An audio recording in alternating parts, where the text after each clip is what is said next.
So property repairs are part of the process when it comes to owning rental property, right? But should you charge your tenant for every repair that comes up? So in this video, we're going to talk about repair deductibles, what they are, when they're used, and if they're a good idea, so stay tuned.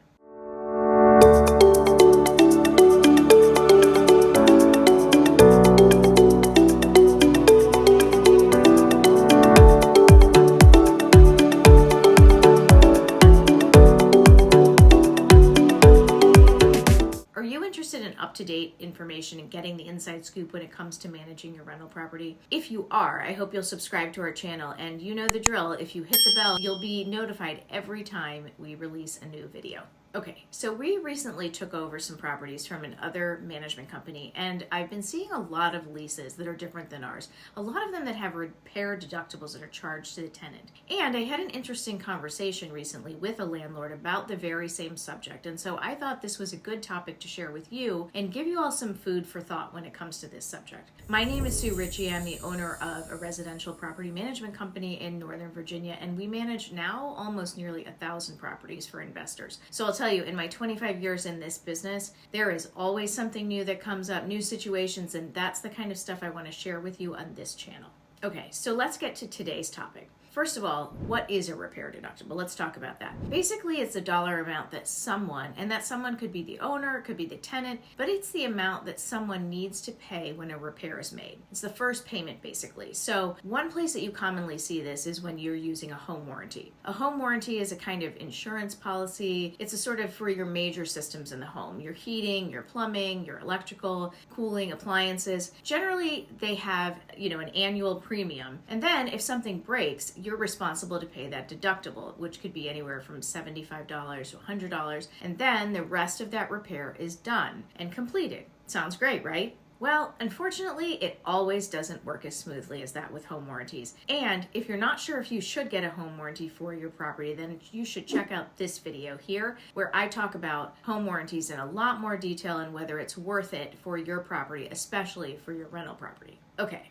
So that repair deductible, that's $100, $75, often the landlords pay for it. Often that's what you see. But it can be written into the lease that it is the tenant's responsibility to pay that home warranty deductible. I've also seen recently where there were properties where there was no home warranty coverage, but the owner still is included in the lease that the tenant is responsible for the first $75 or $100 of any repair. So do you think that that tenant is inclined to report any repairs, especially for small things? I don't really think so. So now that you know what a home warranty is and what a repair deductible is, it kind of brings me to the next part of this video, which is about the pros and cons of charging this kind of repair deductible to your tenant. I'll tell you that most property managers that we know through our association think it's a bad idea to charge a repair deductible for many of the same reasons that we think it's a bad idea. The big reason, tenants won't report even small problems if they think it's not a big deal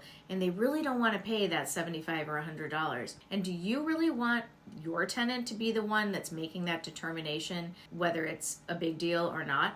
Do they really know? I don't want them to make that decision. I want to be the one making it. So one reason that landlords or some property managers do want to put the deductible on the tenant is to offset certain costs when it comes to kind of those nitpicky tenants. We all have those, right? Those tenants, there's also the thought process that those tenants might be more proactive in taking care of the property if they know they have a repair deductible.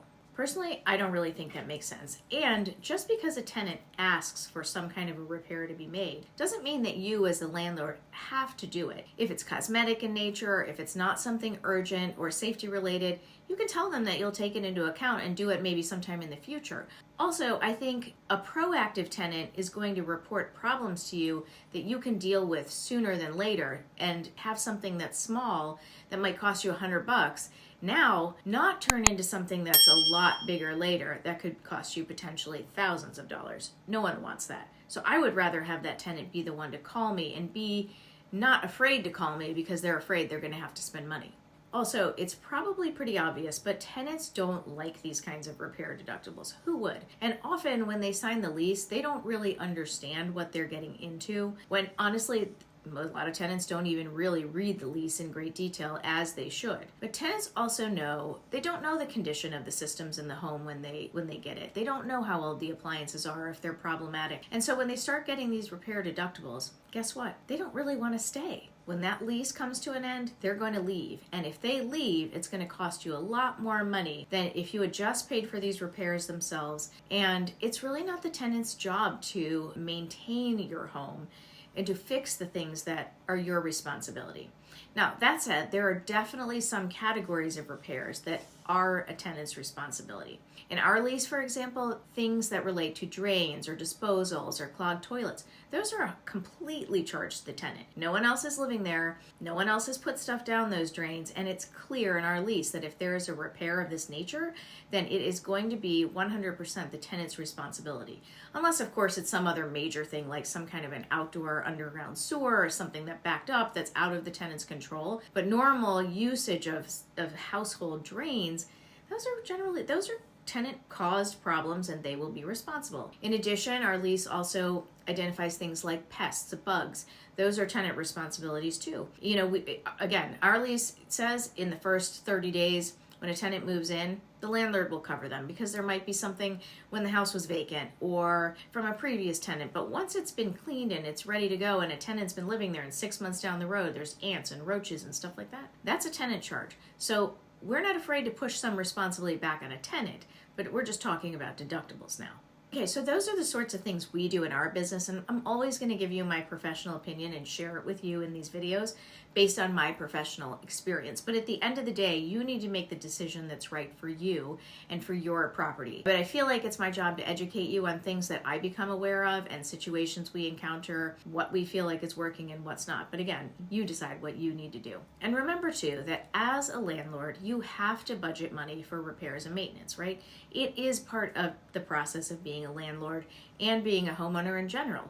Now, you probably have a bit more repair and maintenance as a landlord of a rental property, but you should just know that going in. So asking your tenant, again, to pay for these fixes just doesn't seem like a good idea. And really the best way to avoid these problems over and over with your systems and your appliances to be proactive. You want to make sure that your systems are in good working order and that your appliances aren't 20 years old. Spending money and dollars on proactive maintenance versus just reactive maintenance and band-aiding these problems doesn't make a lot of sense, right? To keep doing that. Being proactive makes a lot more sense. You definitely don't need to have the brand new top of the line stuff, but the better you upkeep your home, the less problems that are going to occur anyway.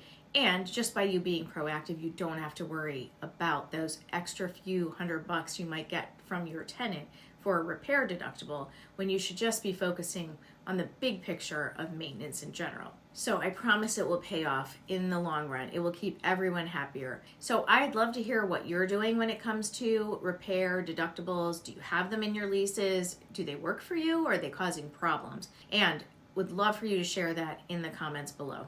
So I hope this has been helpful in understanding what's involved with repairs. What are repair deductibles? Are they a good idea to include in your lease or not? And if you like this video, I hope you'll give it a thumbs up. Don't forget to share it with some other landlords who might find this information helpful. And appreciate you watching, and I'll see you in the next video.